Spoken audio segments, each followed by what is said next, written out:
Naruto's journey has already begun to change, but this is only the beginning. As his talent continues to grow, the choices he makes today could reshape his future forever. Welcome to part 2 of this incredible alternate Naruto timeline. When Naruto had heard the term, bandit camp, he had not envisioned what he was seeing currently. The team was perched on a rocky outcrop looking over the forest below them. In it was a large clearing filled to the brim with tents and carts. When he had heard of the bandit problem, he had thought of maybe a group of 10 to 20.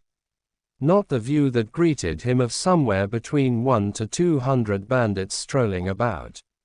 All sorts of weapons floated around between them, from swords to scythes and even axes. If you could think of it, someone down there probably had one. Kakashi-sensei, how exactly do you plan for us to deal with all of this? Naruto quietly broke the silence with his question. I'm sure we could take these guys, but there's a lot of I'm ashamed to admit it, but the idiots are right. There really is a lot. Sasuke stared down, scouting and trying to see a plan. Gotta be something between 150 to 200 guys down there. Let's back off for now, kiddies, Kakashi said and began making his way away from the edge. The three genin quickly moved to follow them. Later that day, about an hour before dusk, Kakashi gathered his team around him. All right, listen up.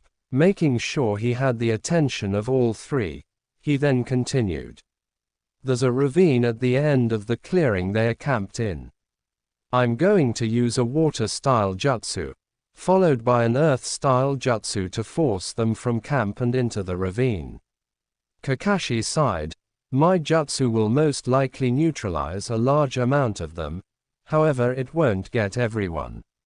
That is why you three will be using the ravine as a killbox. Wait, a killbox? Sakura asked. But these are people.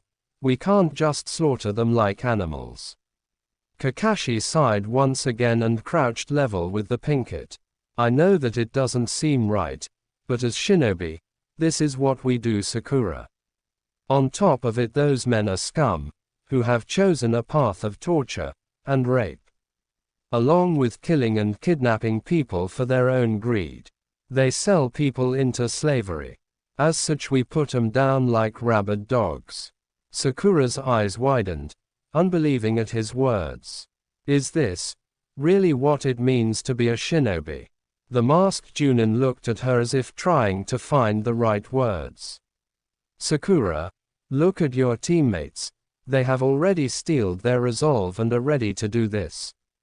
They understand what they signed up for. I know it feels wrong, but one day all of you will find a way to cope with such acts. This is the life of a shinobi, and if you can't handle it, I won't force you down this path any farther.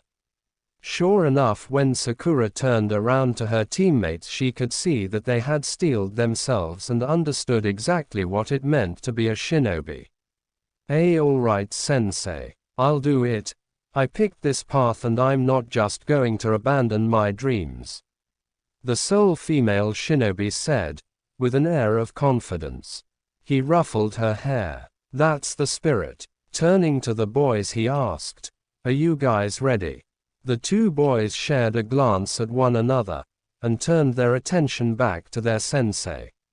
Let's get this done, they replied in unison. Be ready when you see my jutsu go off, Kakashi said. The team began to set up along the ravine, Sakura at the end where the ravine started to turn into open ground once again. Naruto and Sasuke positioned along opposite sides of the pass, spaced to cover more distance. Sakura planted sets of paper bombs all along the ravine so she could set them off as bandits passed, to neutralize them as well as force them to keep going forward. When all was done, Kakashi moved away to the rock outcropping they had used to overwatch the camp just hours before. Carefully making his way down to where he was only above the clearing by about 40 feet, he began to flash through hand seals, water style, exploding water shock wave. A massive wave of water swept through the camp, smashing men into everything around them. When the water began to settle, some men had drowned, but most were injured or heading for the ravine.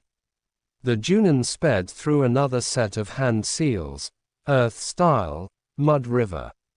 A raging avalanche of mud and earth slid down the slope, effectively washing away the camp and destroying everything in its path, as well as swallowing up any stragglers who hadn't made it to the ravine. In total, only about 80 men made it in. As the first group got the farthest along, a paper bomb went off underneath them. The loud echoing boom resounded through the passage. As more paper bombs went off courtesy of the Pinkett, only about 40 bandits were left. However, in a hail of kunai and shuriken from Naruto and Sasuke respectively, that number was cut in half. Unbeknownst to them, 4 men slid past and ran toward Sakura, who threw a handful of shuriken at him, but it only dropped 3, the thrown weapons buried in their heart. The last man had caught one in his shoulder. Sakura froze at seeing the 3 men she had just killed die so close to her. "You're dead, girlie," the last man said, bringing his sword to bear, poised to strike the girl down like nothing.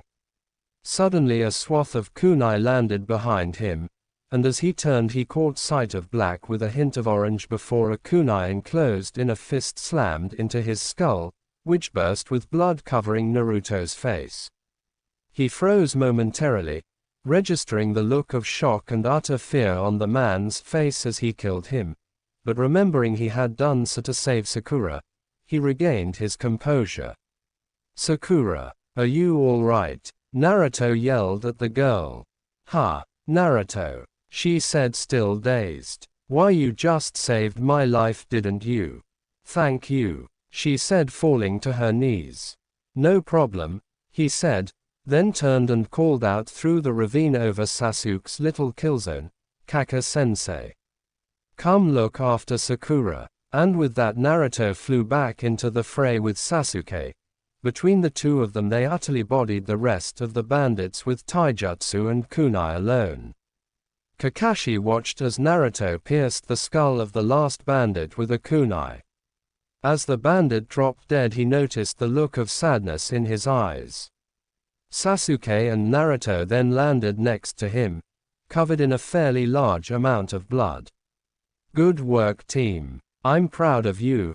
You all did well for your first time doing something like this." Kakashi sighed.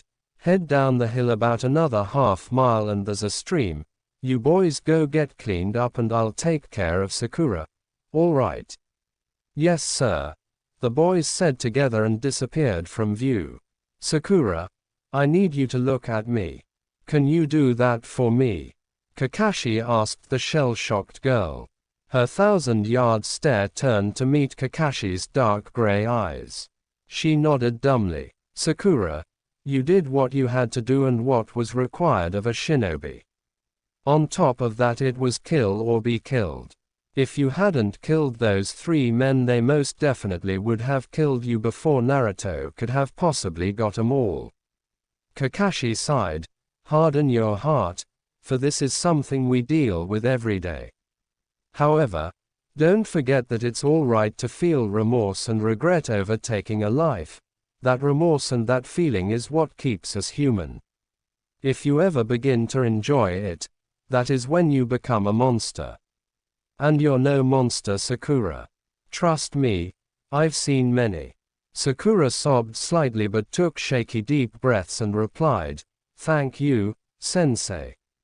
"Of course. Blank. Skay. What, Naruto? How ya doin'? Shouldn't you be focused on how you are doing and not on how I'm doing, loser?" Sasuke grumbled. Naruto stared into the river, his reflection in the bloody water staring back at him.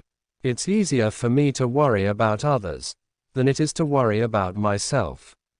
That's why you're a loser, dipshit." Sasuke sighed. "But I'm fine. Thanks, loser." Hey, what can I say? I've never had friends, so that's why every new friend I make matters so much to me. You were my first friend, you are my best friend, and you're closer to my family than even Old Man Hokage. Naruto said. He didn't exactly know why he was actually admitting this, but he figured it was just the shell shock he was still experiencing. Upon Naruto finishing his statement, Sasuke's eyes widened to gigantic proportions, and his gaze turned to the golden-haired shinobi. In the back of Sasuke's mind rang the words of his brother on that night long ago. There is no value in killing the likes of you, my foolish brother. If you want to kill me, curse me, hate me, and live a long and unsightly life, run away, and cling to your pitiful life. And then someday, when you have the same eyes as I do, come before me. Sasuke stared wide-eyed still at Naruto. This boy who had forced his way into Sasuke's life was more of a brother to him than even Itachi had been in their childhood. Could it be that the path I'm on is not the correct one? Is hatred truly the answer, or has Naruto been right from the start? Sasuke thought to himself. Yeah. He grunted out in reply to Naruto. Naruto turned to Sasuke and threw a rock at him. Get clean, bitch boy, he said, laughing as he walked off. Sasuke grunted and stood up. You Uzumaki. Blank. The team was now back in Neba village, standing before the village elder. Our mission is complete, sir. The bandits are taken care of. Thank you very much. It's always a pleasure to have you Konoha ninja around. I bid you safe travels home. Thank you, sir, Kakashi said as he bowed. He and his team then began their journey home. So, my cute little Genin, other than the obvious bad part, how was your first excursion outside of the village? It's really neat to see new places like this, Kakashi-sensei. Will we be taking more missions like this in the future? Naruto asked with an almost excited tone. I rather enjoyed the views myself as well, Sakura said, but I'm glad to be going home. Sasuke grunted. It was all right, but not anything special. PFFT, you're always such a downer, at least be slightly enthusiastic. Naruto said, crossing his arms. Oh please, loser. You have enough enthusiasm to make up for the entire team. The raven-haired boy replied. Glad to see you all having fun. The sensei of Team 7 remarked. Unfortunately, he and Sakura would have to listen to the boys bicker the entire way home. Blank. Kakashi and his team stood before the aging Hokage. Team 7 reporting from the first C-ranked mission, sir. I'm happy to report that the mission was a complete success and these genin handled themselves quite well. Ah yes, good to have you back, Kakashi. The old shinobi replied, packing and igniting his pipe. That's one C rank added to your official record. Well done. If that is all, Kakashi, would you mind staying behind for a moment? Of course, sir. Kakashi turned to his students. You three should go get some ramen or barbecue and I'll meet you there after I'm done here. He finished with an eye smile. Sounds good, later sensei. And the three were off. So Kakashi, how did they handle the first time kills? It really broke Sakura down quite a bit, Kakashi said sadly. However, she is back to her normal self. I believe Naruto and Sasuke dealt with it by talking amongst each other. I'm really not all that worried about those two. They will make fine careers as shinobi. Kakashi finished with a smile. Aye, that they will, the Hokage said, exhaling a plume of smoke. And how exactly is Naruto coming along in his training? Well, Lord Third, he finished his water walking training while I trained the other two in tree climbing. So that's out of the way. Mentally, as a shinobi, when we get into battle, his head is clear. He's calm and collected. He's almost like Minato-sensei if I'm to be honest, sir. He still hasn't seemed to make contact with, nor use the power of the nine-tailed fox. Kakashi recounted his progress with Team 7, deciding they needed to be a lot stronger before they went running into the next mission. Good, I'm glad to hear the boy is making progress. The professor then snuffed out his pipe and put it away. Well, I suppose that will be all, Kakas. Actually, Lord Third, there was something I wanted to ask you. The Junin interrupted the tone completely. Oh, please do, ask away. The god of shinobi said with a raised brow. It's well known that elemental jutsu training is mostly reserved for Chunin and above. However, I believe the potential in this team is extremely high. I would like your permission to begin teaching them fairly high-level techniques and test their elemental affinities. Also, sir, I would like to train Naruto in the fourth hummingbird fist taijutsu. Kakashi said, voice in full business mode. I suppose it can't hurt to properly start our most promising team off with some new jutsus. Alright, I approve your request. Along with your request to train Naruto in Minato's style. However, not a word is to be spoken about who he really is to Naruto. Is that understood by Hatake? The third Hokage said in a tone that promised severe punishment for any disobedience of his order. Yes, sir, Lord Third. The former Anbu said. I'll take my leave then. Blank. The three genin sat eating and bickering at Ichiraku ramen. Naruto suddenly spun around in his seat and smiled.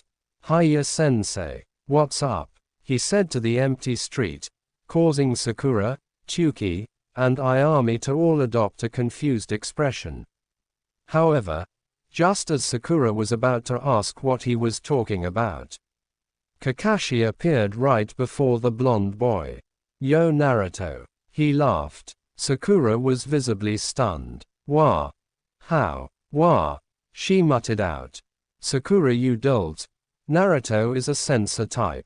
How have you not picked up on that? Sasuke quit. Wow. I guess I never really noticed. Sorry, Naruto. The girl said. Hey, it's fine, Sakura. Naruto stated. Now, you kids gotta come with me. There's training to be done. Kakashi said. I suppose I can pay just this once. He leaned over and paid for their meals. Turning around, he bid the father-daughter duo goodbye. Later, Chuki, Ayami, we'll have to catch up sometime. Of course, Kakashi. Stop by anytime. Chuki called out to the team's backs as they made their way from the shop. The team followed their sensei to training ground 7. Here, they gathered around the 3 wooden posts. Alright, listen closely as I don't want to repeat myself. The Junin started with an authoritative tone. We're going to test your elemental affinities today. Wait, really? No way, this will be awesome. Naruto said enthusiastically. Pipe down, Naruto, I'm not done. Kakashi said with a stern look. Now, as I was saying, I'm going to test your affinities, after which I intend to give you all a jutsu to learn before our next mission that we will be taking at the end of next week. I want all of you to try to have them mastered by then, or at least be proficient with the jutsu. Understood? Yes, sensei. The 3 called back to him. Alright then, let's get this started. Hatake opened a pouch on his vest and produced 3 pieces of chakra paper. Take these in your dominant hand and then slowly push your chakra into them. He then handed the papers out. If your affinity is fire, it will burn, water will turn soggy, wind will split, lightning will crinkle, and earth will crumble. Go ahead and start. He ordered his team. He thought to himself, let's see what we're working with. Sakura went first, pushing her chakra into the paper and it crumbled in her hand. Earth. It's not rare, but it is a strong element. Especially good for defensive jutsu. The masked man commented. Sasuke took his turn and followed after Sakura, his paper crinkling before setting alight. Fire and lightning, not bad. I'm also a lightning type. I smiled at the Uchiha boy. Naruto finished for the group by pushing his chakra into the paper, causing it to split in half before turning soggy and dissolving into water. Wind and water. Wind is very rare in the land of fire, as I know of only 2 shinobi in Konoha that have natural wind affinities. One of them being Sarutobi Asuma. And water to boot, also a good element. I'm surprised to see 2 of my students have dual affinities. Kakashi then put his hands into the clone seal, shadow clone jutsu. 2 identical Kakashis appeared next to him. Any one of you who can get their jutsu down before the weekend is over, I will teach a second jutsu to you. He then had Sasuke and Sakura head off with one of his clones each. Kakashi stared at Naruto before smiling at him. Ready? He asked. Of course, sensei. The boy responded. Ready to learn. Alright Naruto, now, just so you know, high-level techniques require additional chakra control training as well as elemental control training. So don't go off trying to learn any high-level wind or water techniques without having me there to help. Alright. Kakashi's clones were also giving the same talk to his other 2 students. Yes sir. The boy was practically bouncing up and down at this point. Because of this the Junin gave him a rather stern look, and the boy immediately composed himself and quieted. Now the jutsu I'm going to teach you is called Wind Style. Great breakthrough. Watch my hands, alright. Kakashi then began to move through the seals for the technique, aiming for the middle of the clearing. Tiger, ox, dog, rabbit, snake, wind style, great breakthrough. He yelled, and a massive gust of wind burst through the clearing, ripping the leaves off of many trees. You get that? Yep, Kaka-sensei. Can I try now? He asked impatiently. Yes, but let me walk you through it, alright? After you run through the hand seals, you'll gather wind chakra to your lungs and blow out a stream of air. Go ahead and try now. The instructor was curious as to how exactly this was going to go. Naruto burst into action, sliding through hand seals and releasing the jutsu, Wind Style, Great Breakthrough. He yelled and watched in pure disbelief as his first wind jutsu ripped a single leaf off of a tree. His face planted in shame. Get up, Naruto. That's to be expected on your first try. Again, Kakashi ordered. Yes sir. The boy grumbled, flashing through hand seals and repeating the process, however still only tearing a single leaf from a tree. When mastered and filled with chakra, this jutsu can go from C to a rank in no time. You have the potential for that, Kakashi advised. Again, once again wind ripped through the trees. Again, this time 2 leaves left the tree. Again, the same result. Again, this continued until dark, at which point Naruto was able to ruffle the entire tree and shake it, as well as taking some leaves off of it. Unfortunately, he still did not have mastery over the jutsu. We'll meet here tomorrow morning. Be on time. Blank. It was early morning when Sakura and Sasuke entered the clearing to find Naruto and Kakashi standing at the far side. Again, Kakashi's voice floated across the field, followed by a gust of wind that ripped a branch off the tree. Ha! Look, I did it, you know. Naruto's hands clapped over his mouth at letting out his verbal tick. Sometimes you really are just like Kushina, Naruto.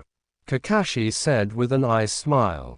Thank you, Kaka-sensei. Naruto then noticed the rest of Team 7 standing there. Oh hey guys. What's up?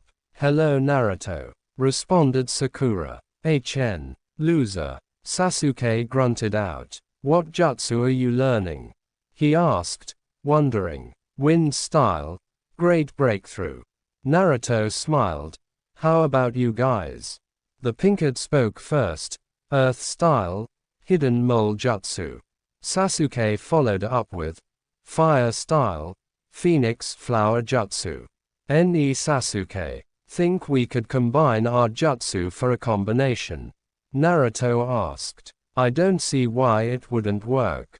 Uchiha replied. Thinking ahead, aren't we? Your chakra natures are a perfect match, not only to go against each other in spars, but also to work together in unison for a better effect. Kakashi interrupted. You all have great potential. He chuckled, then continued. All right, Sakura. Head off with the clone. Naruto, my other clone will stay here and oversee your progress. Sasuke, come with me. The clearing was once again filled with the repetition of, again, followed by a gust of wind. It would continue until dusk. Naruto, with this much chakra you're capable of being an artillery battery of jutsu. I'm going to expand your ninjutsu arsenal as much as I can. Kakashi's eyes smiled at the boy. Now one more time. Again. Naruto inhaled and then released his jutsu, only to watch as it ripped the tree in the center of the clearing right out of the ground.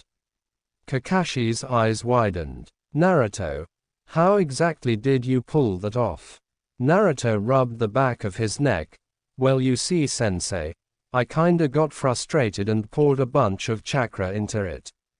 Again. Ha, do it again, Naruto. We need to see if you can replicate that. Yes, sir, he said, speeding through hand seals and inhaling heavily. He poured chakra into his lungs and released his jutsu. Wind style. Great breakthrough. The wind tore through the clearing and tossed the downed tree another 20 yards across the clearing. Well done, Naruto, I truly am impressed. I'm going to dispel now to let the original know what happened. The clone burst into smoke. Blank. Over the next 3 days Sasuke would master his jutsu as well, meaning that the boys would get a second jutsu to work on. Sakura had not, but Kakashi knew she was getting close. He also had her firing on all cylinders. He worked her half to death every day to try to build up her chakra reserves. Kakashi would teach Naruto and Sasuke their new jutsu over the next week, as well as helping Sakura perfect hers. He also began having her learn medical ninjutsu. For Naruto, he taught him the water style, water clone jutsu. He felt that with Naruto's reserves it would be a great asset. He didn't want to try with the shadow clone yet, as he would need to convince the Hokage that it was a good idea. In the long run, the multi-shadow clone jutsu could turn out to be one of the most deadly in Naruto's arsenal. He had taught the self-proclaimed Avenger a lightning jutsu. Lightning style. Lightning bolt. A C rank jutsu that was essentially the lightning version of the water style. Water pistol jutsu. Sasuke picked up the lightning jutsu much faster than Kakashi was expecting, and he was proud of his team. It was time to get their next C rank, so they made their way to the Hokage Tower. Kakashi and his team were currently making their way down a road. Client in tow, they were en route to the land of waves. Tazuna, the bridge builder, had requested a C rank escort mission to his home country. Located south of the land of fire, the land of waves needed Tazuna to complete his bridge to increase trade opportunities. Naruto was walking alongside Sasuke at the front of the group, when he noticed a puddle.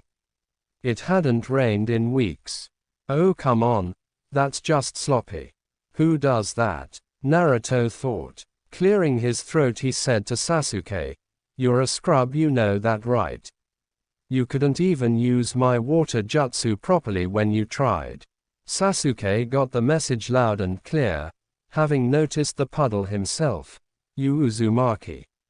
The puddle came to life, as 2 nin burst from it, wrapping Kakashi in their chain, and then splitting him in half. One down, the nuns said in unison. A lightning bolt courtesy of Sasuke's lightning pistol jutsu hit home on their chain, shocking both of the nin and forcing them to detach from each other. Sakura sped through hand seals and called out, Earth style, hidden mole jutsu. Dragging herself and Tazuna underground and out of the way, the two nin engaged in combat with Naruto and Sasuke. Locking kunai with Naruto, one of the nin growled. Naruto responded in kind with the addition of, "What kind of idiot scrub are you? That was the worst plan I've ever seen." The nun growled again and launched back away from the golden-haired boy. The Jinchuriki threw a hail of kunai at the nin, who batted some out of the way with his gauntlet, and dodged the last four. Only for the kunai that was closest to him directly behind his back to suddenly become Naruto, who kicked the nin into the air. Sasuke on the other hand got caught up in hand-to-hand with the second nin. The nun whose experience was giving him the upper hand, got overconfident and left an opening that the Uchiha gladly exploited, kicking him hard enough to crack his ribs. Sasuke shot away from the nin and flew through hand seals, fire style, phoenix flower jutsu. Spitting a volley of small fireballs at his opponent, it was enough to light the man's cloak on fire. Throwing his cloak from his body, he prepared to re-engage with the Uchiha when he saw his brother fall from the sky. Uzumaki hammer. Naruto yelled after punching the man hard enough in the face to break his nose. The man landed face up on the ground only to meet a kunai through the heart as the blonde substituted with one of his kunai still on the ground. Naruto looked at the dead nin and immediately shifted his attention to Sasuke. Meizu, I'm gonna kill you. The nun was enraged. A voice came from behind as the ring of a kunai handle impacted the back of his skull, knocking him out. You let your guard down, came Sasuke's disappointed tone. Wow, well done kiddies. You can come up now, Sakura. Kakashi called out to his genin. Sakura bust from the ground, Tazuna in tow. The old bridge builder looked at the Junin and said, Wait a minute. Didn't you just die? I used a substitution. I am a Junin after all, but most importantly I had to see if they were after me for my bounty. Or after you. Start talking, Tazuna. Right now. Kakashi's tone hardened into a firm command. Right. Yes, I'm sorry. He dropped to his hands and knees. Our village is too poor to pay for anything above AC rank mission. It took everything we had to scrounge up that much money. In that case you should have explained your situation to our Hokage. He would have gladly made a deal with your country. Now why are there missing nin after you? Kakashi said to the old drunk. The man sobbed and said, The truth is there's a super dangerous man after me. You may have heard of him. His name is Gato. Gato? Kakashi asked, slightly surprised, as in the shipping magnate. What could he possibly want with you? He took over the land of waves with his company. He effectively ruined the economy. And we're bankrupt. Building my bridge would kickstart the economy again and his company wouldn't be able to keep hold of us anymore. He sobbed loudly. Please, you have to help me. Standard procedure states that we return to the village at once. The Junin said. This mission is no longer AC rank and by that right your contract is null and void. RIC, the bridge builder replied. I guess Gato's thugs will just kill me and my super cute daughter and grandson will cry for weeks, and my super cute grandson will grow up hating Konoha forever. He sobbed out. The whole team shared one thought. This is a grown man. But still all looked at each other. Kakashi turned to his genin and asked, This is no longer a mission you have to do. Any of you can turn around and go back to the village. This mission could very well be your last. I can't order you to go, so what's it gonna be? Say sensei, as Konoha shinobi, don't we take it upon ourselves to help anyone in need, even more so than the other great villagers. So to hold up our values and the will of fire, I'm going to go save that village. With or without you, sir. Naruto voiced his reply. Sasuke grunted. I have to make sure this idiot doesn't die or get all the credit. If they're in, then I'm in too, sensei. We're a team, Sakura said with enthusiasm. Alright then, so be it. Let's move out. The former Anbu said. Right, blank. Thank you, Ken. I know you stuck your neck out for me this time.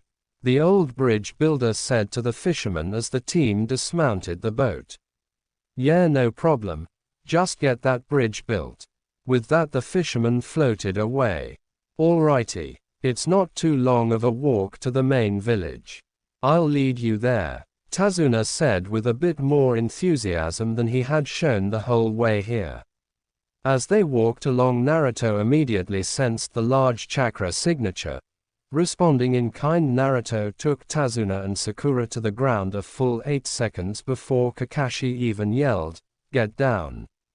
A massive sword flew through the air above them where their heads had been. The sword embedded itself into a tree and a man appeared on top of it. With bandages covering his face, his carved kiri forehead protector sideways upon his head, and brandishing camouflage pants, Momoki Zabuza stood before Team 7.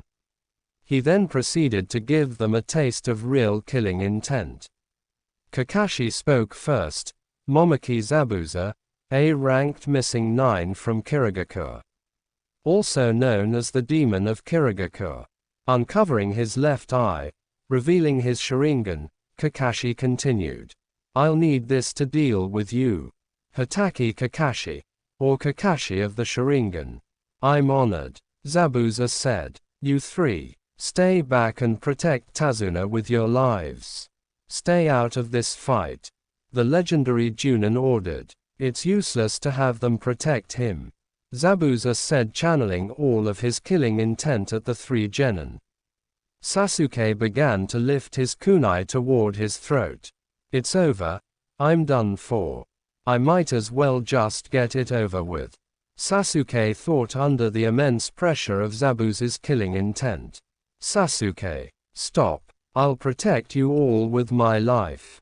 I won't let my comrades die, Kakashi said reassuringly. Hidden mist jutsu, Zabuza yelled. Zabuza suddenly appeared inside the circle of genin, aiming to cleave their heads off along with Tazuna's with a single swing. Just as the genin thought it was all over, Kakashi's hand ran through the man's chest, kunai firmly in his grip. Zabuza's body turned into a pool of water, Zabuza appearing behind the copy nin and cleaving him in half only for him to turn to water himself. Kakashi appeared behind the missing nin. It's over, Momoki. Before Kakashi could strike a second, mist nin appeared behind him, throwing him into the nearby lake. As the copy came to the surface, he was trapped in the swordsman's water prison jutsu. Naruto, take our team and run. This fight was over the minute I got caught. His water clones can't go far from his body, so run. Kakashi yelled at the genin, then thought to himself, looks like I've failed once again, sensei. 3 of Zabuza's water clones made their way towards the genin. PFFFT. As if, a ninja who abandons his comrades is worse than scum. And I'm most definitely not scum. I won't run. Not now. Not ever. Naruto shouted. Sasuke. Combo 5 Formation B. Got it. Uchiha yelled in retort. Just what the hell are they doing? Thought the copycat nin. Secretly under Kakashi's nose, the 2 boys had been meeting for 3 hours at midnight to practice combat plans, have spares, and try to perfect their first collaboration jutsu. Naruto and Sasuke dashed to opposite sides of the clearing as 12 perfect copies of Naruto ran at Zabuza from where he and Sasuke had been standing. "This brat's gonna try to use Academy clones on me. What an idiot." The bandaged man laughed aloud, but his eyes widened upon watching one of the clones pull a kunai out and wreck one of his water clones. The other two of the Mist Nin's clones quickly neutralized the Naruto clones. Zabuza's eyes widened again when he saw they were water clones. Sasuke burst from the trees on the right side of the clearing running at the missing nin kunai drawn. "No, Sasuke. Keep your distance," Kakashi yelled. But it was too late, and the missing nin clone cleaved Sasuke in half only for him to revert to a Naruto clone that then dissolved into water. Kakashi's eyes widened as they had many times before. What absolute brilliance! Naruto is a wonderful strategist. At the same moment the clone was split in half, Naruto and Sasuke burst from the tree line on the left, flying through hand seals in unison. They then both fired off said jutsu. They called out in perfect sync as they had done hundreds of times before. Wind style, great breakthrough. Fire style, fireball jutsu. The wind boosted the fireball's speed and doubled its size as the jutsu barreled toward the two water clones, which instantly evaporated from the immense heat. Suddenly a Fuma shuriken burst from the fireball straight at the real Zabuza's head. He caught the offending object and was about to taunt the boys when he saw a second shuriken that had been hidden in the first shuriken's shadow. Zabuza promptly jumped over the secondary. Not bad for rookies, but still not enough. At that moment the shuriken behind him turned into Naruto, who tossed a kunai at the man's head. The missing nin moved his head quickly to the side and watched the knife move past him, only for it to suddenly become Naruto's sandal courtesy of the boy's kunai substitution, and Zabuza subsequently ate the shoe and was forced to release Kakashi. The copy nin immediately threw Naruto away from the two nin and back to shore. "Excellent work, boys. I'll take it from here," Kakashi called to his genin. Copying and flashing through hand seals, Kakashi and Zabuza both let off a jutsu. Water style, water dragon jutsu. Water style, water dragon jutsu. The two jutsu collided and cancelled each other out. The two high-level ninja would duke it out for another 10 minutes before finally both launched back and began to speed through hand seals once again. This time Kakashi was faster thanks to a Sharingan genjutsu he had placed on Zabuza to make his movements more sluggish. Zabuza gasped. "Can you see the future?" "Yes," said the copy ninja, "and your future is death." He let loose his jutsu, water style, water dragon jutsu, which smashed into Zabuza with extreme force. Kakashi made his way to the Mist Nin's broken and beaten body, preparing a kunai to finish the job when a Kirigaka or Hunter Nin appeared as several Seben impaled Zabuza's neck. "Thank you. I've been tracking him for some time now." Kakashi eyed the Hunter Nin. "I want to make sure he's dead if that's alright." "By all means, copy Nin Kakashi," the hunter replied. The battered Junin leaned down and felt for Zabuza's pulse. Finding none, and completely exhausted, Kakashi let the nin take off with the body before turning to his genin. "You all did well. I'm very PR."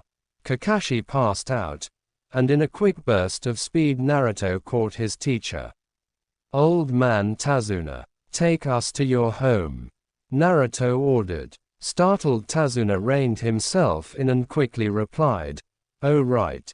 Yes. Follow me right away." As the group made their way to the bridge builder's house, Naruto spoke up. "Hey Sasuke, what is a loser? Thanks for the help. I definitely couldn't have done that alone." Sasuke's only reply was to stare into the sky with a blank look on his face. Between revenge and acceptance and camaraderie amongst his friends. Which did he really want the most? These thoughts would plague him for the rest of the day. Blank. And then me and that duck butt over there launched a collaboration jutsu we'd been working on, and totally fried those water clones. Naruto said enthusiastically. You can't fry water, you dipshit. Sasuke remarked. Sasuke, there's a child in this house. Watch your damn mouth. Sakura shouted at the boy. Naruto and Sasuke sat and stared wide-eyed at the pinkett. Faces contorted in disbelief. The girl blushed and sat down. Just because I like you, doesn't mean I have to go easy on you, Uchiha Sasuke. You're almost as bad as Naruto sometimes. At that moment Naruto burst into laughter. Sakura soon followed and Sasuke even began to chuckle lightly. And this was the scene that greeted Hatake Kakashi as he entered the dining room of the house. Well, I'm glad to see you all have been enjoying yourselves. Thank you for the hospitality of Mr. Tazuna and you as well. Kakashi trailed off staring at the woman, inclining her to give him her name. Oh pardon me, I'm Tsunami. Nice to meet you Mr. Hatake Kakashi. It's a pleasure. Sensei. Naruto cut in. Should you really be up and about already? Yes, I'll be fine Naruto, but thank you for your concern. Kakashi reassured the boy. Now I want you all to know that I'm fairly certain Zabuza is still alive. And I'd say we've got about a week to prepare for him to come back. We were thinking that might be the case actually. We all felt something was off with that hunter Nin. Sasuke said. Well good, I'm glad to see you three are learning to pick up on these kinds of things. Kakashi's eyes smiled at his team. Inari. Tazuna yelled. Come down here. Footsteps were heard and a small boy came down the stairs into the dining room. What? Inari, say hello to the wonderful ninja who protected your grandpa. Tsunami said. Sup kid. Don't worry, we're gonna save your country no problem. Naruto said, giving a reassuring grin and a thumbs up. Whatever. The boy muttered, you're all gonna die anyway. Nobody beats Gato. Naruto shot up standing at the table. Excuse me. He almost growled. What are you just giving up? Scaredy cat. You're all gonna die anyway. Why do you even try? There's no such thing as heroes. The young boy shouted. Bullshit. Naruto yelled. I'm gonna save this place and show you you're wrong. You wouldn't understand. What could you possibly know about this kind of suffering? Inari yelled back, crying. Naruto began to leak killing intent, shaking slightly. He said, wouldn't understand, huh? Yeah, me. What would I know, right? You know what, you kid, you're just a crybaby bitch who can't get over himself. I know more about suffering than almost anyone on this planet. Naruto walked to the door, opened it and said, I'm leaving. I'll be back later. The door closed softly behind him. Inari burst into tears and ran up the stairs. The whole room was silent. I apologize for my student's behavior. He's had an extremely hard life. It's okay, Mr. Hatake. He's needed to hear that for a while now. I just couldn't bring myself to be the one to say it. Tazuna reassured the legendary Konoha Nin. Sasuke stood. I'm gonna go for a walk. Maybe do some training. I'll be back by tomorrow. With that Sasuke left the house. Blank. Sasuke strolled through the forest in the direction Naruto had gone. Not that he was worried or anything. He was just going to see if the blonde wanted to get beat up in a spa. Sasuke wandered around for quite a while and it was almost dusk when he felt the faint sense of his friend's chakra. It was hard not to sense Naruto's chakra sometimes. The damn loser had so much of it. Sasuke made it to the edge of the small clearing and instantly drew a kunai and burst forward to the downed form of his friend. putting himself in between Naruto and the person who had been standing over him. The Uchiha stared at the individual that stood only a few feet away from him. "Who are you?" Sasuke said. "Oh, my name is Haku. I'm a local. I was out gathering herbs for my ill father. I heard a lot of noise this way and came to take a look. I watched him train for a while." The girl now identified as Haku said. At that moment Sasuke had the faint thought that this girl was absolutely gorgeous. Almost as beautiful as his own mother. "HN." The raven-haired boy grunted. "Seems he knew you were here then." "Oh, he did?" Haku asked, curious. "Yeah, my stupid teammate is a sensor type. Can feel out chakra like it's his own hand." Sasuke said, slightly jealous. He sighed, sitting down next to Naruto. "Do you have someone precious to you?" Haku asked. "Do I?"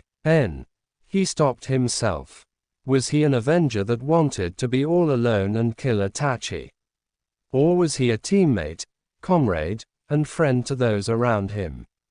He quickly thought of Sakura, Kakashi, and Naruto. The only family he had now. "You know what? Yeah, I do." He sighed. Why was he telling this girl all of this?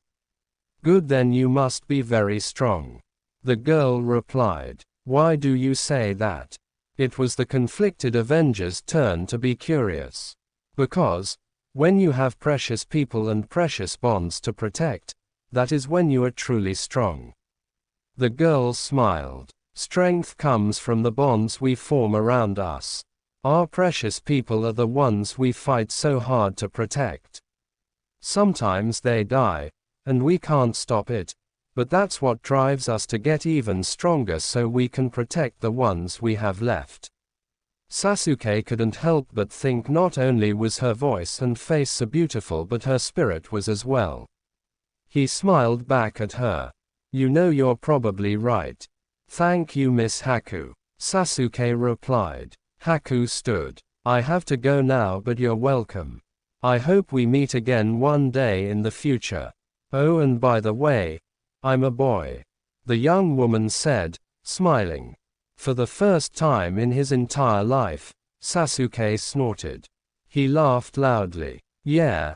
Bullshit. I call your bluff, woman. Ope. It seems you've caught me." The village girl smiled at him. "Goodbye. Until we meet again, Uchiha Sasuke." It would only be a full week later that Sasuke would realize he had never given her his name. Blank. Quote exclamation mark quote. Naruto shouted. "I slept in again." He growled lightly. He ran down the stairs and found Tsunami. "My team has already left." "Indeed they did, Naruto. I'm sorry, I should have woken you." She replied. No, it's fine, Mom, thank you," he said, running to the door. Later, he called behind him. He was halfway to the bridge when he felt it. 6 small chakra signatures headed right for the house. Naruto quickly doubled back on his trail, intent on stopping whatever was about to happen. He arrived just in time to watch a bandit kick the door in and drag Tsunami out of the building.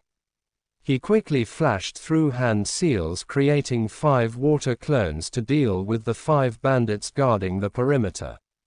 As his clones snuck up, so did he. He was in kunai range now. He watched as Inari came running out of the house in full charge, brandishing a knife. "Hey, I'll kill you, brat.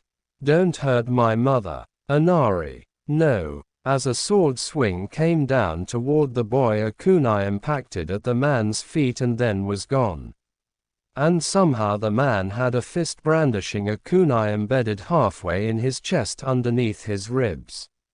Naruto twisted the small blade, and the man promptly died.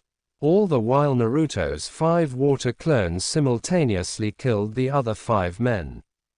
"Good job, Inari," he said, looking down at the boy and ruffling his hair with his blood-soaked hand. "That's how a true hero acts. Thank you for saving us, Naruto."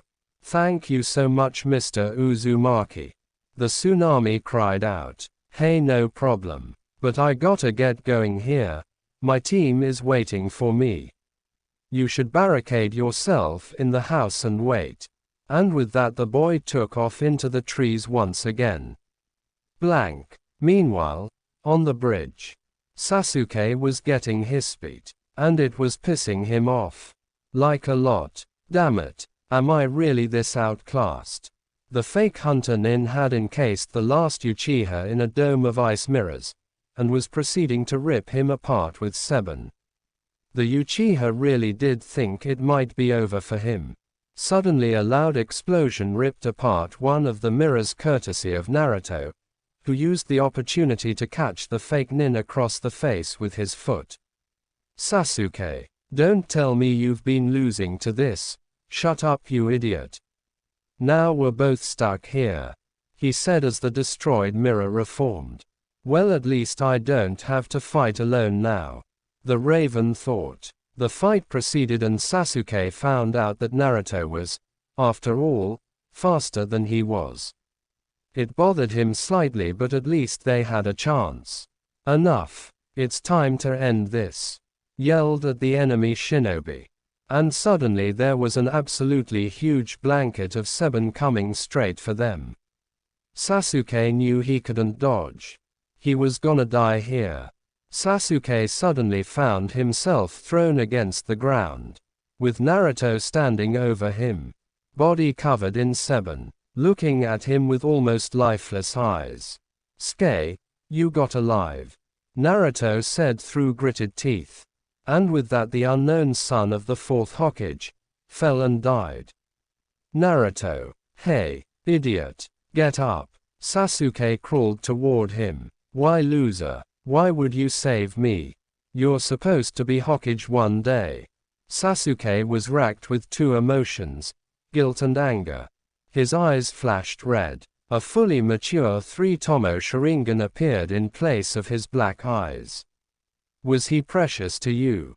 The nun asked. He obviously cared for you. The nun sighed. Sorry it had to end this way. Shut up. I'm gonna kill you. Sasuke was on the nin in seconds, eyes working double time and reading every move the nin made before he could make them. Sasuke slammed hit after hit into the nin. Kicking the nin into the air, Sasuke did as he had seen Naruto do with the demon brothers. He slammed his fist into the fake hunter nin's face, breaking her mask and sending her crashing to the ground face up. Sasuke came down from the kunai poised to cut open the nun's heart. As soon as his feet touched the ground, he stopped stone cold. Haku. What are you doing here? He screamed at the downed girl. It was you. Why was it you who killed my friend? I am a tool for Zabuza. As all shinobi are. In the same way you are all tools to your village and Hokage, I am a tool to Zabuza. I will serve him faithfully, for my dream is to see him achieve his dream. Haku grunted out. A tool, Sasuke yelled. No, we're people. The loser was to be Hokage one day. You, Uchiha Sasuke, are at your strongest at this moment, as you are protecting someone precious to you. Haku sighed. I am a broken tool, and am no longer able to protect my precious people. So please kill me, Uchi. A blast of chakra flew across the bridge, freezing everyone in place. They felt one emotion over all others, fear. Fear at the overwhelming feeling of killing intent and hatred as Naruto's body seemingly rose from the dead. Shit, did the seal break? The panicked thoughts rushed through Kakashi's mind. Hatake, what is that? Zabuza asked as the two nin locked blades once again. The former missed Junin disengaged and leapt back, sweeping his blade in front of him and catching Kakashi lightly across the chest. At that moment a black and red mass shot across the bridge and took Zabuza off his feet. The man's back impacted one of the bridge's supports hard enough to cause cracks to spiderweb out from the point of impact. Zabuza coughed up blood. What just hit me? He thought. When he opened his eyes, what he saw terrified him. When he took this mission, he never would have thought he would face Konohagakure's Jinchuriki. He remembers what kind of terrors occurred during the battle with Yagura, and he was only the Jinchuriki of the Three Tails. And if this kid was Konohagakure's, then that could only mean one thing. It's the Nine Tails. Shit, Zabuza half thought and half mumbled under his breath. Naruto was pressing Kakashi hard. Well, not really Naruto, but the demon in control of his body. He was barely dodging hits. Naruto, the copy nin yelled at his blonde student. You've got to rein yourself in. Fight it. Kakashi-sensei. What's happening? Sasuke yelled. His eyes were wide, Sharingan following Naruto's moves. What even was this power? Sasuke, stay out of this. If you don't, you'll die. The Junin replied with desperation in his voice. Naruto, Kushina, your very mother, was also the Jinchuriki of the Nine Tails. She could keep it under control, and I'm more than sure you can as well, Naruto. The desperate Junin yelled at the red-eyed Jinchuriki. But he finally slipped up. Kakashi lost his footing and knew this was the end. He could only hope the boy would regain control before killing his teammates. Naruto's clawed hand stopped mere inches from the Junin's face. The nun's eyes widened as he saw the boy stop. Naruto, you in there? He said as calmly as possible. The boy's eyes flashed blue for a split second. I'm here, sensei. It's me, I'm in control. Naruto, don't think about anything else. But as long as you're like this, let's use it, let's get Zabuza together. All right, the Junin instructed the boy. Got it, sensei. He grinned. What's the plan? The same combo you and Sasuke used. Pour the chakra, Naruto. The two flashed through hand seals. Fire style, Grand Fireball Jutsu. Wind style, Great Breakthrough.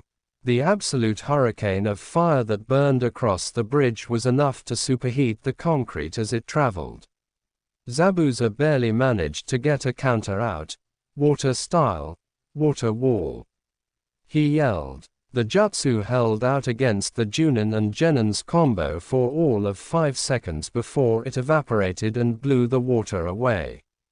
But it was enough to keep the jutsu from instantly killing the missing nin. As his clothes burned, he screamed and jumped off the bridge into the water, where he then resurfaced and ran up the side of a bridge support to confront the Konohagakure shinobi. Zabuza, it's time to end this, Kakashi stated. He slid through hand seals.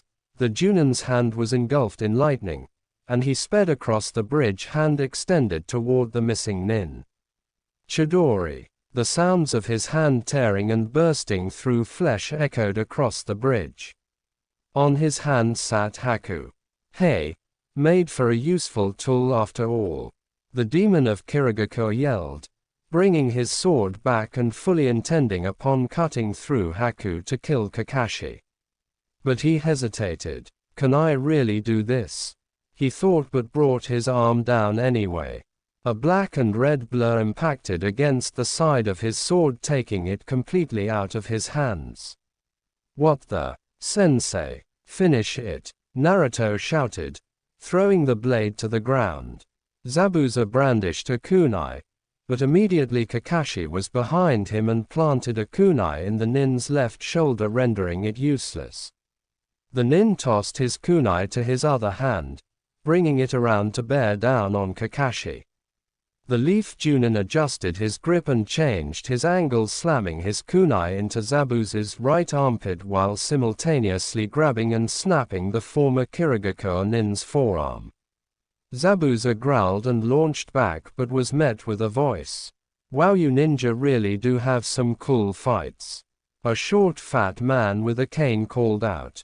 Too bad I have to cut it short.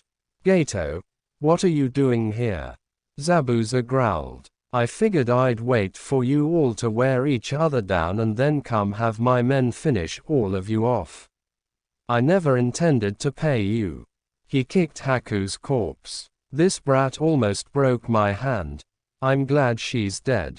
Zabuza said nothing, but it was someone unexpected who broke the silent tension. How can you stand there and let him do that to her? She loved you. She traded her life for yours and you just let him desecrate her memory. The Uchiha yelled with rage in his eyes. She's just another tool to me. Bullshit. You hesitated when you went to cleave through her to get to Kakashi. You'd sit here now and lie. The Uchiha growled. You son of a bitch, how can you Zhu? Shut up, kid. You've said enough. You're right. Haku was everything to me. Gimme a kunai, kid. I'ma kill this rat. The Uchiha held a questioning gaze at the former Kirinin, then turned and looked at Kakashi. The Junin nodded. Hesitantly and cautiously, he approached. The ninja swordsman leaned down toward the boy and opened his mouth. The boy held out the handle and Zabuza took it in his teeth. Thanks, he said and tore into the fray of mercenaries and bandits guarding Gato. Slipping into Gato's personal space, the redeemed nin slammed the kunai into his throat, tearing it out.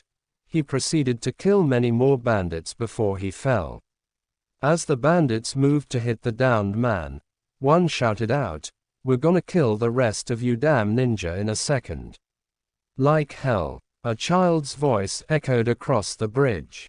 "We're not gonna let you step on us anymore." Inari stood with the whole village at his back. "Get out of here for good." Channeling a last little dosage of the Nine Tails chakra, Naruto stepped forward. "If they don't make you leave, I will." He forced all the killing intent he could toward the bandits, and they took off running for the trees. Naruto collapsed, but his faithful sensei caught him before he hit the ground. Kakashi, will you do me a favor? I'd like to see Haku one last time." Kakashi obliged the nin, and laid him next to the lifeless body of Haku. "Thank you." As they watched the mist nin die crying, snow began to fall on the bridge. Team 7 sat in a bedroom in Tazuna's house, watching over Naruto's sleeping form. The room had been silent as they all stared at the boy. But Sasuke had to know. "Sensei, what was that power? That chakra that took control of Naruto?" Kakashi stared at the black-haired boy for a minute, as if trying to find an answer. "Well, the truth is, it's an S-class secret. Only Naruto can reveal it at his discretion. You said something about Naruto's mother being a Jinchuriki like he is. What does that mean?" Sakura asked. "Ah, so you heard that? Well, I still can't say. You'll have to wait for Naruto. And even then he doesn't have to tell you. It's hard for him to talk about, so try not to push too hard." The Junin replied. "Might as well just tell them now though," Naruto said as he sat up, surprising everyone in the room. "It's part of the reason I have so much chakra, and heal so quickly." He sighed at his team. Kakashi cast him a sympathetic look and Naruto continued. "I was born on October 10th. The same day and around the same time as the nine-tailed fox attack. The fourth Hokage couldn't actually kill it, so he sealed it into a newborn to hold the beast at bay. I am that child. I am the container of the nine-tailed fox." Sasuke spoke first. "You have the nine-tailed fox sealed inside of you." "That's what I said, yes. Naruto is what we call a Jinchuriki. A lot of bad things happened on the day he was born. I can't tell you any more than that." Kakashi interrupted. "Why you?" Sakura finally spoke. "Why not any other child? Why a newborn and why you?" "I don't know," Naruto said with a downcast look. "For some reason, Lord Fourth Hokage chose to put his trust in me to hold this massive power. I just don't know if I can live up to his expectations. PFFT, just because you've got a big fox in your gut doesn't mean you're any better than me, loser. Sasuke said. All eyes turned on him. Naruto's were comically wide. His face slowly turned to a grin and then the blonde burst into laughter. Soon the whole team joined him.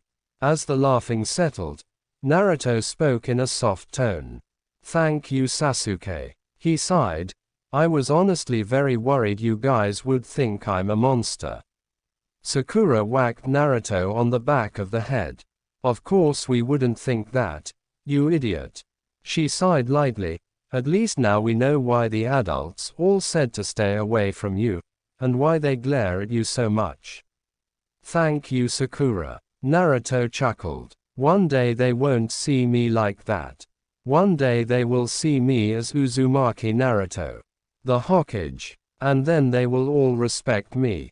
Blank. Kakashi was sitting on a couch in Tazuna's house reading his book, when Naruto came through the doorway. Oh hey there, Naruto. Need something? Sensei, I always thought your chakra was familiar, but now I'm almost certain. It's you, right, Naruto? What on earth are you talking about? You're Inu, aren't you, Sensei? The copy nin stood up, never taking his eyes off the boy. I am indeed, but that's not something you can go running around talking about, Alrig. He was cut off quickly as the young blonde enveloped the former Anbu in a tight hug. Thank you. Kakashi was visibly stunned. Naruto, what are you thanking me for? Watching over me. I was always so alone, but I always knew you were there. I could feel your chakra. Even though you never said a word to me other than if the Hokage summoned me, you were always there watching over me and keeping me safe. So thank you, Sensei. Naruto responded while tightening his grip on the older man, tears burning in the corners of his eyes, but never falling. Kakashi slowly and lightly wrapped his arms around Sensei's son, his eyes smiling down at the boy and quietly responding. You're very welcome, Naruto. Blank. Sasuke sat in front of the graves of Zabuza and Haku. He stared blankly for a while, finally eyes setting on Haku's grave. You may have been my enemy, but I think you may have taught me the greatest lesson I've learned in my entire life. So thank you for that. He glanced over to Zabuza's grave next. You were a cold bastard, but you really taught me a lot. I see the ninja world is not for the faint of heart. Sometimes you have to steel your resolve. Thank you for showing me the real darkness that comes with being a shinobi. With that said, he stood and heard footsteps behind him. Welp, I really couldn't have said it any better, ya no ya bastard. Naruto placed his hand on Uchiha's shoulder. Sasuke had told him all about Haku, and everything Zabuza said and did. The blonde was almost as inspired by it all as he was. Kakashi-sensei is waiting for us. It's time to go ski. Right. It's time then. Sasuke said. The Jinchuriki began to walk away, and before he left he took one last glance at the graves and made a pledge. I will never, ever abandon my comrades. And I will always protect those precious to me. This team is the only family I have now. I refuse to give that up. And as the thought left his mind, the raven sighed and walked away. Blank. Well, looks like we'll be taking off now. The team leader said to the old bridge builder. Konoha's probably beginning to worry. Ah yes. Well, we very much appreciate your help. None of this would be possible without you four. Please tell the Hokage we are ready and willing to start trade agreements with Konohagakure first and foremost. Ah yes, I will do it, the Junin said. The people of Wave Country cheered and whistled at the team as they made their way across the bridge. Tsunami looked at her father and asked, What are we going to name the bridge? Inari immediately jumped in. The bridge of Team 7, of course. The people of the Wave Country cheered. It seemed the name would stick. Blank. The door to the Hokage's office opened and in stepped the members of Team 7. Team 7 reporting mission complete, sir. Kakashi said. Kakashi, give me all the details. Right now. I believe you need to elaborate on the message you sent to me before you departed the Wave Country. Right away, sir, he said, sighing. He proceeded to recount the epic that their mission in Wave Country had become. So you're telling me, you knowingly took 3 genin on what was suddenly an B-rank mission that later, after the appearance of Momoki Zabuza, would become an A rank. The Hokage was visibly annoyed with the masked Junin. Kakashi scratched his cheek. Well yeah, but when you put it that way. On top of that, you let Naruto get pushed to the point the Nine Tails was able to gain control of his body.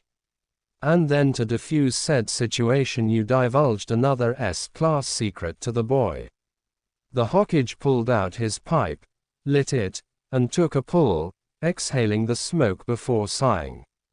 If this was anyone else other than you and this team, you would be demoted and the genin would be put on probation from any missions above D rank.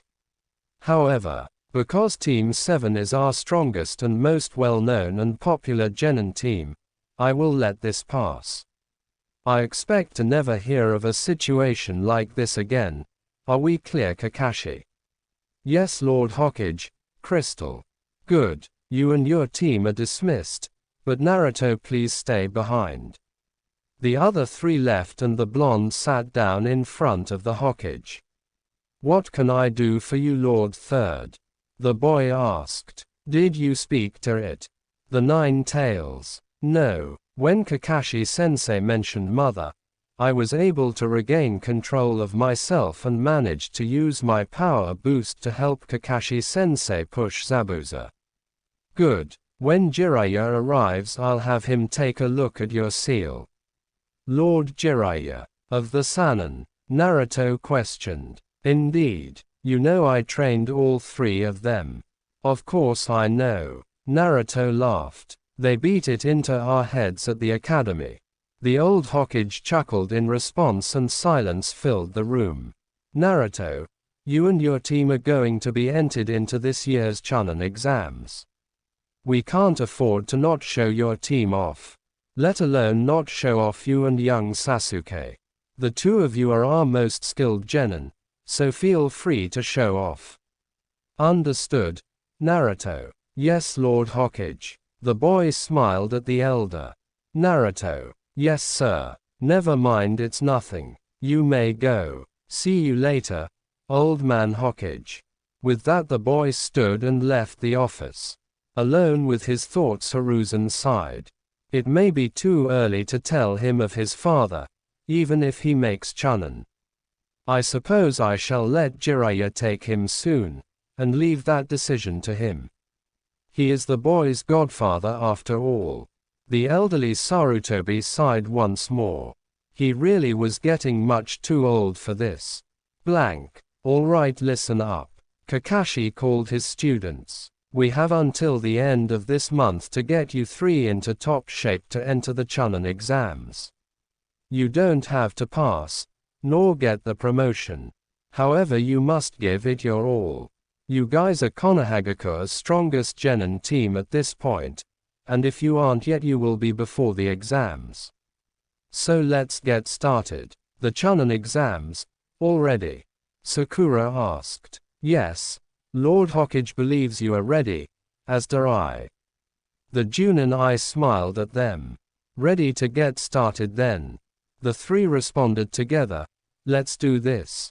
Over the course of next 2 weeks, the Junin hammered tactical thinking, small unit tactics, first aid knowledge, and just about anything he could get him to learn that might help. He began to train Naruto in the use of the 4th Hokage's hummingbird fist. This was a taijutsu style not only made for use of extreme natural speed, which at this point Naruto had in spades for a genin, but also for use in conjunction with the flying Reijin jutsu when Minato had developed it. Of course Naruto did not have this jutsu, but Kakashi saw it fitting considering the boy's kunai substitution techniques. It had been quite easy to teach to the boy, as Naruto already made use of handstands and fast reflexes during taijutsu bouts. The fourth had made extreme use of his teleportation, body flicker, and just plain natural speed to appear inside his enemy's guard. Once there he had often made use of handstands to get a full range of movement for precision kicks. I reckon he could give Guy's student a run for his money. It was something Kakashi thought quite a bit while training the boy. The masked Junin also went on to teach the boy a couple new jutsu, including water style, liquid bullets, the user spitting balls of water from the mouth at high speed. Another had been water style, water pistol, which in turn led to Naruto also learning the twin water pistol jutsu. And finally he taught the boy wind style, gale palm. With the boy readily armed and dangerous, Kakashi was sure he'd be an absolute force of nature throughout the exams. As for his Uchiha student, he supplemented the boy's jutsu arsenal with 2 new fire-style jutsu, which he had picked up quickly due to his now activated and fully mature Sharingan. Most of their time together however was spent on Sharingan genjutsu, which would be incredibly important to Sasuke not only for the exams, but for his entire shinobi career.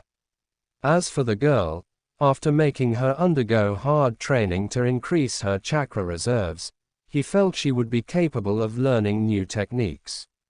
Among those were a few genjutsu, along with new earth-style jutsus. He refined her taijutsu and medical jutsu knowledge. They also made strides in increasing her physical strength. Both of the males on his team were terrified of her when she was angry, not that they would admit it. The 3 genin were a force to be reckoned with.